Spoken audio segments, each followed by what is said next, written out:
Naaalala niyo pa ba ang unang low-entry city bus sa Pilipinas?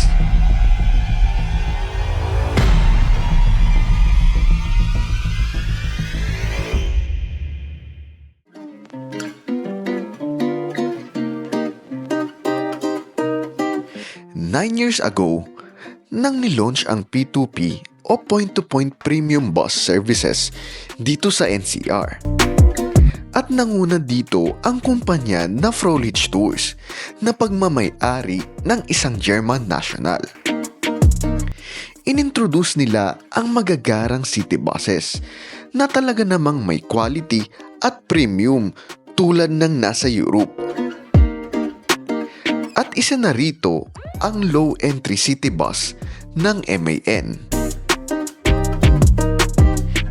Hindi lang ito basta city bus, kundi sobrang premium dahil marami silang ni-request dito na accessories na talaga namang high quality at masisigurado nating magiging komportable ang mga pasahero nito.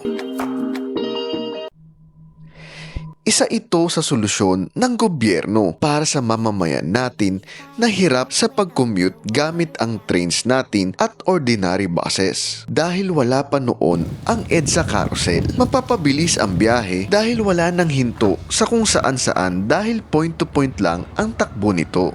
Pero, nasaan na sila ngayon? Natagpuan natin ang isa sa unit nila na nakatambak na lang. Tara, samahan niyo ko at silipin natin ang bakas ng kahapon nito. Kinilabutan ako at hindi ako makapaniwala na ito na ang itsura niya ngayon. Malayo sa dati nitong ganda at pagka-premium. Nalungkot ako dahil isa ito sa special na unit para sa akin. Dahil ito lang naman ang isa sa biggest project ko sa una kong naging trabaho. Ako halos ang nag-manage ng pagbuo nito. Kaya naman sobra akong nalungkot na ganito na ang itsura niya ngayon. Kikilabutan ka talaga dahil talaga namang naluma na ito ng panahon.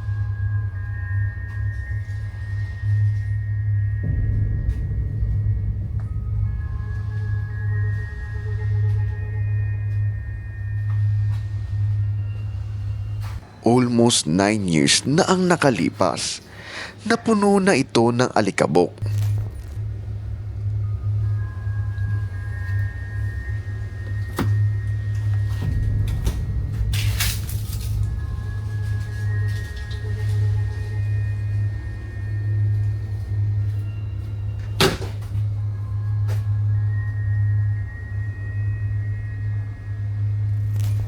Ito pa ang knob ng transmission niya. Drive, neutral, and reverse lang dahil fully automatic nga pala ito, designed for city operation. Ilang taon lang din pala ito nagamit. Siguro mga 2 years kung hindi ako nagkakamali. Leatherette seats ang ginamit sa mga upuan nito na gawa pa mismo ng Almasora Motors. Pinaghirapan mabuti ng kamay ng isang Pilipino. Nakakapanghinayang lang na ganito na ang naging itsura nila. Sira-sirang upuan at sobrang dumi na. Madumi na rin ang sahig nito na halos hindi mo na makita ang kulay. Malayo na sa dati nitong ganda.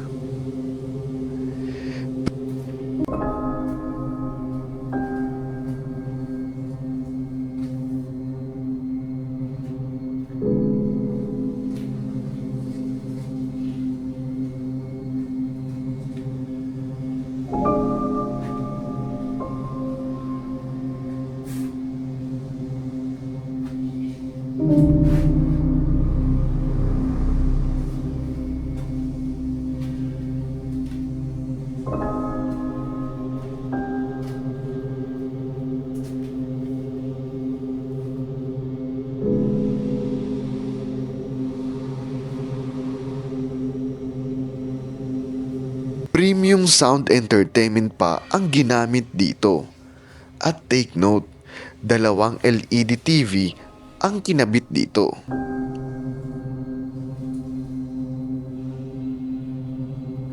Nirequest din ng may-ari na damihan ang aircon louvers para mas maganda ang buga ng aircon. Bumigay na rin ang ceiling nito dahil sa kalumaan.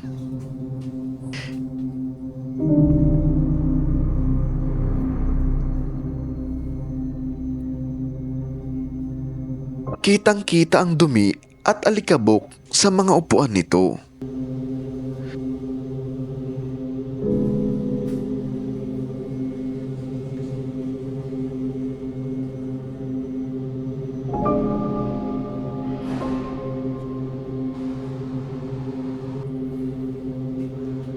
Naglagay din ng luggage rack sa unahan para sa may mga dalang maleta.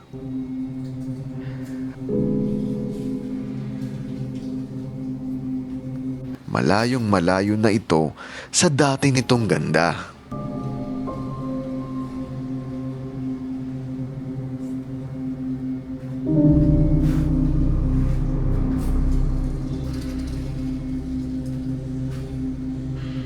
Mayroon pa kayang negosyante ang kayang mag-invest sa ganitong klaseng mga unit?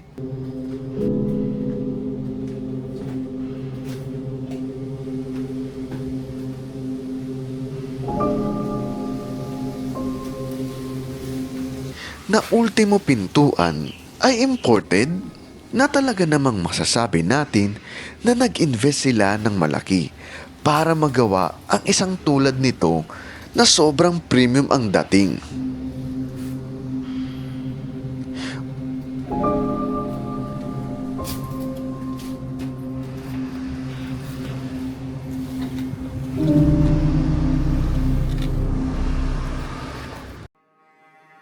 Original looks ng MAN Lion City pa naman ito.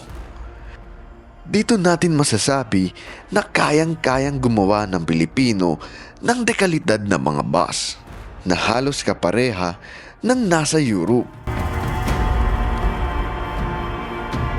Sa totoo lang, first time ito sa Pilipinas na nakapagbuo ng kapareho mismo ng design ng body ng MAN Lion City sa Europe. Ilang buwan din itong ginawa para makuha ang eksaktong design nito.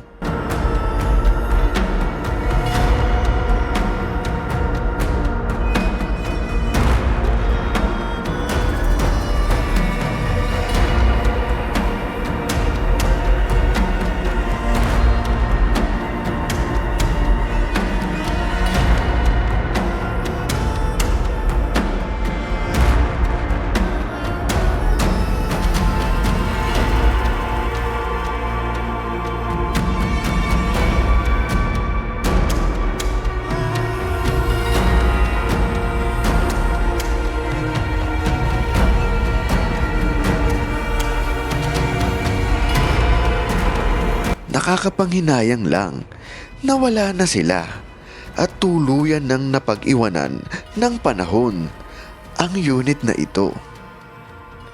Kailan kaya ulit tayo makakakita ng ganito kagandang bus sa EDSA?